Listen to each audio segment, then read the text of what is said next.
Hello and welcome everyone. It's Rebecca Davison, intuitive coach and mentor.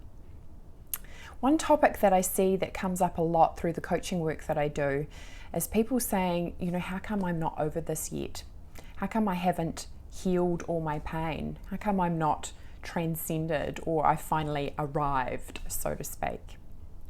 So one thing I often talk to about with clients is that your emotions are like your children. Your emotions need to be seen and heard and validated. And when we have an expectation that those emotions shouldn't be there, in a way it's like an act of self-violence. If your emotions such as anger or grief or sadness or hurt or pain turn up on your doorstep as children, so to speak, would you turn around and go, you're not supposed to be here? No, of course not. You would invite them in. But as a human being, we don't have a tendency to do that. We go, I don't like these feelings. I feel uncomfortable being in this environment and I don't want to be present with these feelings. Now, often I've seen it where people are actually numb, where they've been so overwhelmed by their feelings that they actually choose not to think anymore. And kind of what happens energetically is people move out of their heart space and into their head and stay there. And this works pretty well in the environment that we have and society that we have. We have a lot of cerebral focus. Everything is based on the mind, getting things done, taking action, but it all comes from the head space. We're not fully connected throughout our whole chakra system.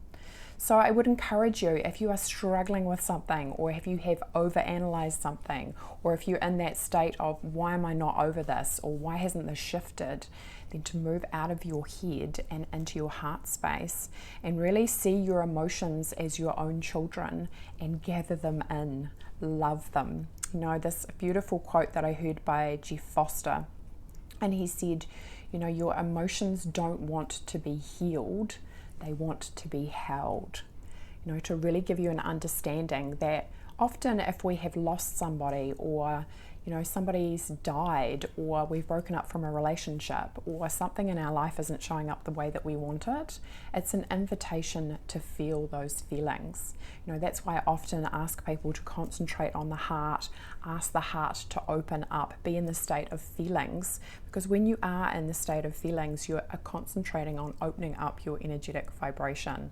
And when your energy is open, then those feelings can move through you quicker, rather than pretending they're not there or going out and using your mind to engage in some kind of behavior that's just taking you away from feeling your feelings. And you see this a lot. It shows up in the form of addictions often, whether that's through drugs or shopping or drinking or smoking or whatever it is. It can show up in that way. We want to engage in those behaviors because we don't want to feel our feelings.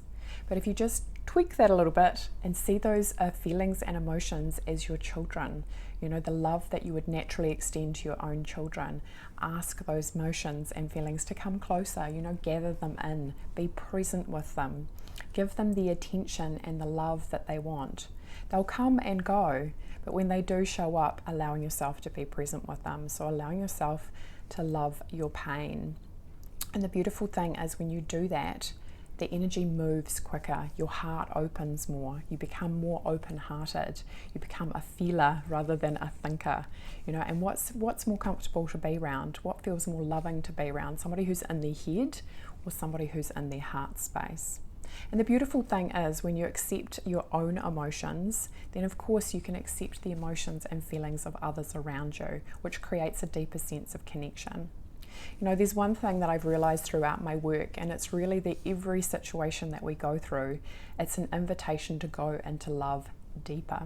It's always an invitation to go into love deeper, whether that's experienced through a pleasurable, joyful experience, or whether it's experienced through pain. The opportunity is always to go deeper into love, and pain often teaches us some things that joy can't. How to love somebody who is in a dark space, how to love our own negative feelings, how to be present with ourselves, how to accept the totality of ourselves, our light side and our dark side. What does it take to be in total acceptance of ourselves, so therefore we can be in total acceptance of other people. And recognizing that if you have felt hurt by somebody or felt whatever the emotion is, deep pain, grief, sorrow, that is an invitation into more love. You know, again, what would it take to go deeper into love? To love yourself more, to love the other person more, especially if they've hurt you. How can you love them more? You know, it's a challenge, it's a risk to feel. Excuse me, often when people are, you know, starting to feel their feelings, it can feel overwhelming, but it is worth it. And the only way out is through. You know, you're always going to have those feelings coming to the door. Are you going to accept them and receive them, or are you going to reject them so they can come back stronger and unhappier another day? So that's my intuitive tweak for you today, is just to be aware of how you're feeling and to accept your feelings, to really go deep and to see every opportunity as a chance to go deeper into love. You know, when you're in a painful situation, ask yourself, how is this an opportunity for me to go deeper into love with myself, with the other person, with my life, with the universe? Sending you lots of love and blessings for a wonderful day. Bye for now.